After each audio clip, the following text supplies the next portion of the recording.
Bismillahirrahmanirrahim.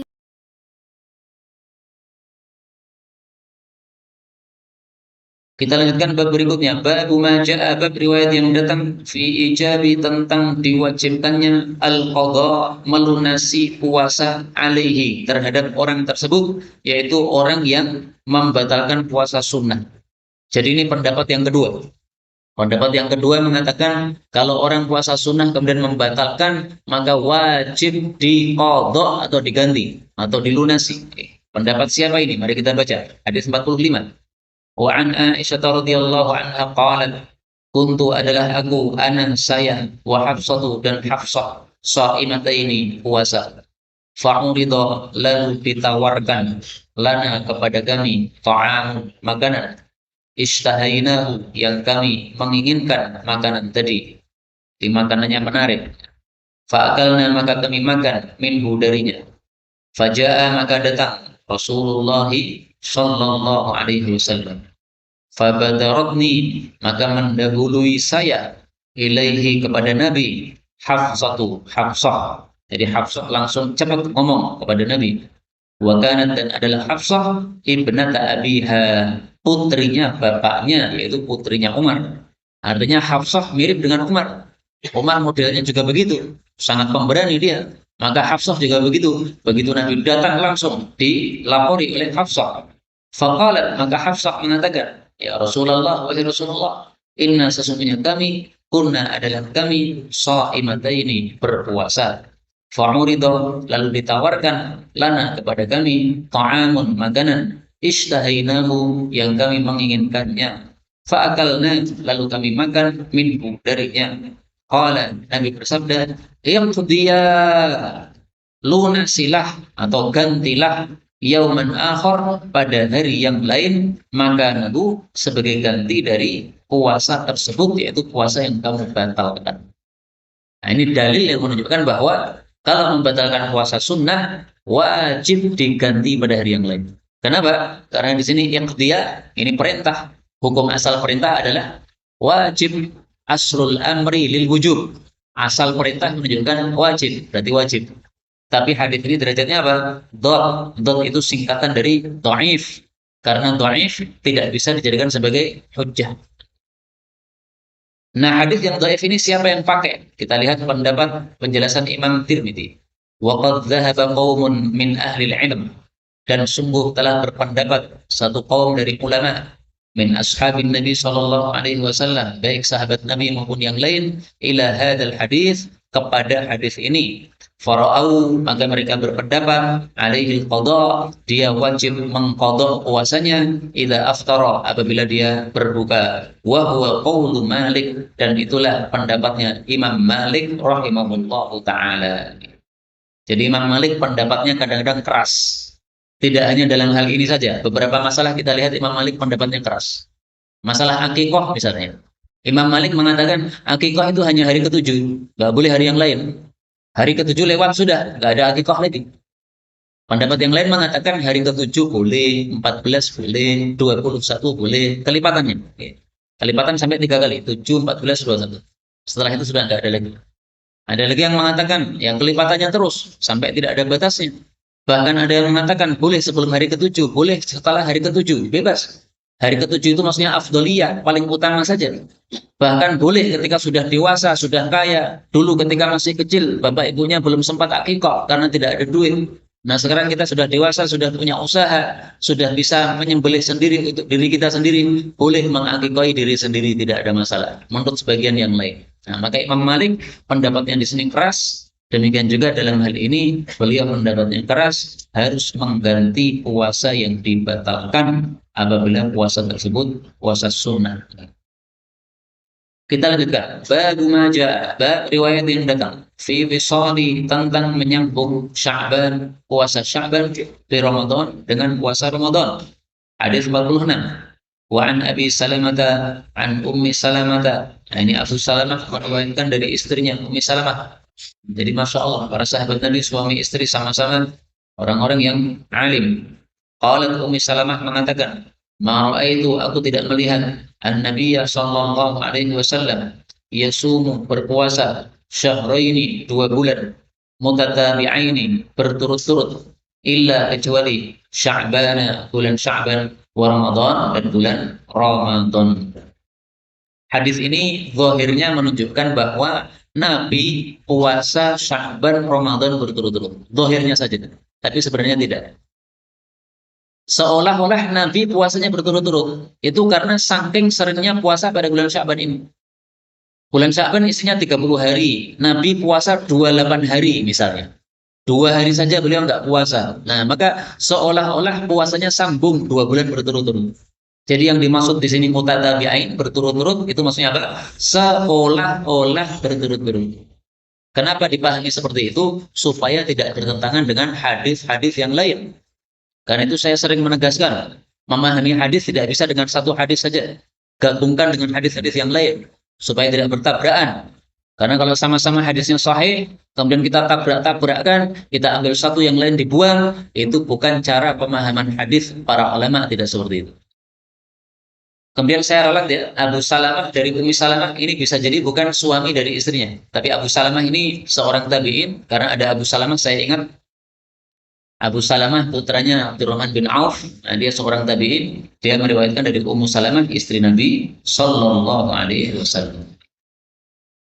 Hadis 47. Wa an Aisyah radhiyallahu anha annaha qalat.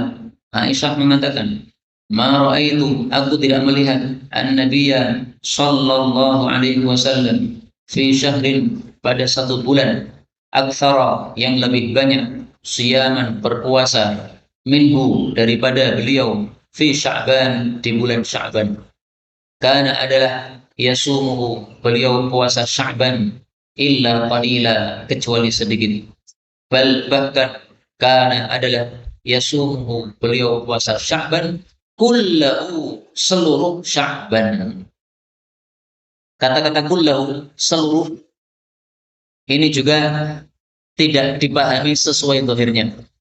Kalau dipahami sesuai zahirnya berarti Nabi puasa Sya'ban 30 hari. Enggak begitu. Orang Arab mengatakan banyak dilakukan itu berarti semua. Misalnya, pengajian ini tidak ada yang datang kecuali 2 orang. Nah, orang Arab kadang-kadang mengatakan tidak ada satupun yang hadir. Semuanya tidak ada yang datang. Nah, itu boleh. Karena biasanya masjidnya penuh, tapi gara-gara hujan deras yang datang cuma 2 orang misalnya. Nah, maka boleh dikatakan tidak ada yang datang. Semuanya gaib. Boleh seperti itu. Kulluh, ya, kata-kata kul, semua tidak harus betul-betul semua. Dan itu kita temukan dalam banyak hadis Nabi Shallallahu Alaihi Wasallam. Misalnya sabda Nabi Shallallahu Alaihi Wasallam, Innal hijamah thalathun fihinna shifa'un min kulli da. 3 perkara yang mengandung obat segala penyakit, illasan kecuali penyakit mati, as-sana was-sanud. Ini nama tanaman dan satu lagi adalah madu. Apakah betul madu itu obat segala penyakit? Ya tidak begitu maksudnya. Maka kata-kata kullida setiap penyakit itu maksudnya adalah banyak penyakit yang bisa diobati dengan madu. Tapi tidak berarti semua penyakit obatnya madu. Salah kalau begitu. Ada orang sakit kanker, madu. Apalagi madu. Diabetes, madu. Ngawur kayak begitu. Nggak bisa seperti itu. Maka kata-kata kul, seluruh itu maksudnya banyak. Kullu bid'ah dolalah. Setiap bid'ah sesat. Apakah berarti semua bid'ah sesat? Betul. Ya tidak begitu. Ada bid'ah yang baik. Yaitu bid'ah barang baru yang diajarkan oleh Nabi SAW secara umumnya saja. Misalnya pesantren. Di masa Nabi nggak ada pesantren. Nah sekarang bangun pesantren apa dianggap bid'ah itu? Itu perkara baru, nggak ada di masa Nabi. Khulafa nggak ada yang buat pesantren, nggak ada. Nah sekarang kita buat pesantren. Pesantren tahfidz ada, pesantren ilmu syar'i ada. Tapi itu sudah dicontohkan oleh Nabi secara umum. Talabul ilmi fardhatun ala kulli muslim. Mencari ilmu agama wajib atas setiap orang muslim. Nah, mencari agama gimana caranya? Buat pesantren, buat pengajian seperti ini, nggak ada masalah. Maka itu termasuk bid'ah hasanah, bid'ah yang baik. Meskipun orang-orang sebagian kemudian meluas-luaskan, membuat acara-acara baru kemudian dikatakan ini bid'ah hasanah, padahal nggak ada dalilnya plus sama sekali. Nah, jangan begitu. Kita pakai yang ada dalilnya saja, ya, dalil umumnya. Makanya di sini Ibnu Mubarak dijelaskan oleh Imam Tirmidzi, wa ruwiya an Ibnu Mubarak, diriwayatkan dari Ibnu Mubarak annahu qala fi hadzal hadis, dia menjelaskan dalam hadis ini, huwa jaizun fi kalamin Arab, boleh dalam bahasa Arab, idza shama aktsar syahri, apabila berpuasa mayoritas dari satu bulan itu, ayyuqala, boleh dikatakan shama syahra kullahu, dia puasa seluruh bulan. Padahal sebenarnya enggak seluruhnya, tapi hanya mayoritasnya. Wa yuqalu, dan boleh dikatakan qama fulanun lailahu ajma'. Seseorang itu qiyamul lail sepanjang malam. Wa la'allahu ta'asya. Padahal barangkali dia itu makan malam. Washtaghala bi ba'di amri, dan dia sibuk dengan sebagian urusan. Tapi dikatakan sholat tahajud semalam suntuk, enggak ada masalah. Karena maksudnya mayoritas malamnya untuk tahajud. Meskipun dia ada istirahat untuk ngopi, ada istirahat untuk pipis, ada istirahat untuk wudhu, ada istirahat untuk uding, untuk menghilangkan ngantuk misalnya. Ya. Tapi mayoritasnya untuk tahajud. Boleh dikatakan dia tahajud semalam suntuk. Karena Mubarak, seolah-olah Ibnu Mubarak qad ra'a kilal haditsain muttafiqan. Melihat dua hadis tadi tidak bertentangan. Yang dulu dia mengatakan inna ma'ana hadzal hadis annahu kana yasumu aktsara syahri. Maksud hadis ini adalah Nabi berpuasa mayoritas dari bulan Sya'ban tadi.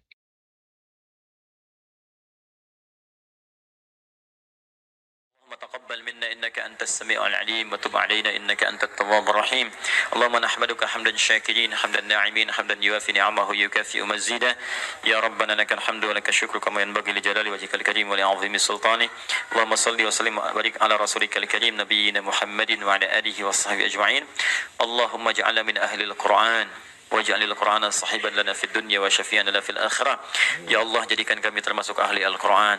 Jadikan Al-Qur'an sebagai sahabat kami di dunia, syafaat bagi kami di akhirat. Allahumma nawwir ya Allah qulubana binuril Qur'an. Ya Allah, sinari hati kami dengan cahaya Al-Qur'an. Wa nawwir akhlaqana binuril Qur'an. Ya Allah, sinari akhlak kami dengan cahaya Al-Qur'an. Allahumma nawwir hayatana binuril Qur'an, a'ilatana binuril Qur'an, quburana binuril Qur'an. Ya Allah, sinari kehidupan kami dengan cahaya Al-Qur'an. Sinari keluarga kami dengan cahaya Al-Qur'an. Sinari alam kubur kami kelak dengan cahaya Al-Quran. Allahumma ya arhamar rahimin, taqabbal minna jami' amalina salihah. Ya Allah, mohon terima seluruh amal kami, jadikan itu soleh dalam pandangan-Mu ya Rabbal Alamin. Rabbana yassir lana wa la tu'assir alaina. Ya Allah, mudahkan semua urusan kami, jangan berikan kesulitan pada kehidupan kami. La tada'lana fi maqamina hadha dhanban illa ghafartah. Jika ada pendosa hadir di ta'lim ini, jangan biarkan dia meninggalkan tempat ini ya Allah, kecuali Engkau telah ampuni segala dosanya. Wala hamman illa farajtah. Jika ada yang tengah gelisah, jangan biarkan dia meninggalkan majlis ini kecuali Engkau telah tenangkan keadaan hatinya. Allahumma wala maridan illa syafaitah. Jangan ada ya Allah orang sakit di tempat ini kecuali Engkau sembuhkan penyakitnya. Allahumma ya Allah, Allahumma ya Allah, Rabbana atina fid dunya hasanah wa fil akhirati hasanah wa qina adzabannar. Bifadlika subhana rabbika rabbil izzati amma yasifun. والسلام على المرسلين وآخر دعوانا سبحانك اللهم وبحمدك أشهد أن لا إله إلا أنت نستغفرك ونتوب إليك والحمد لله رب العالمين ثم السلام عليكم ورحمة الله وبركاته.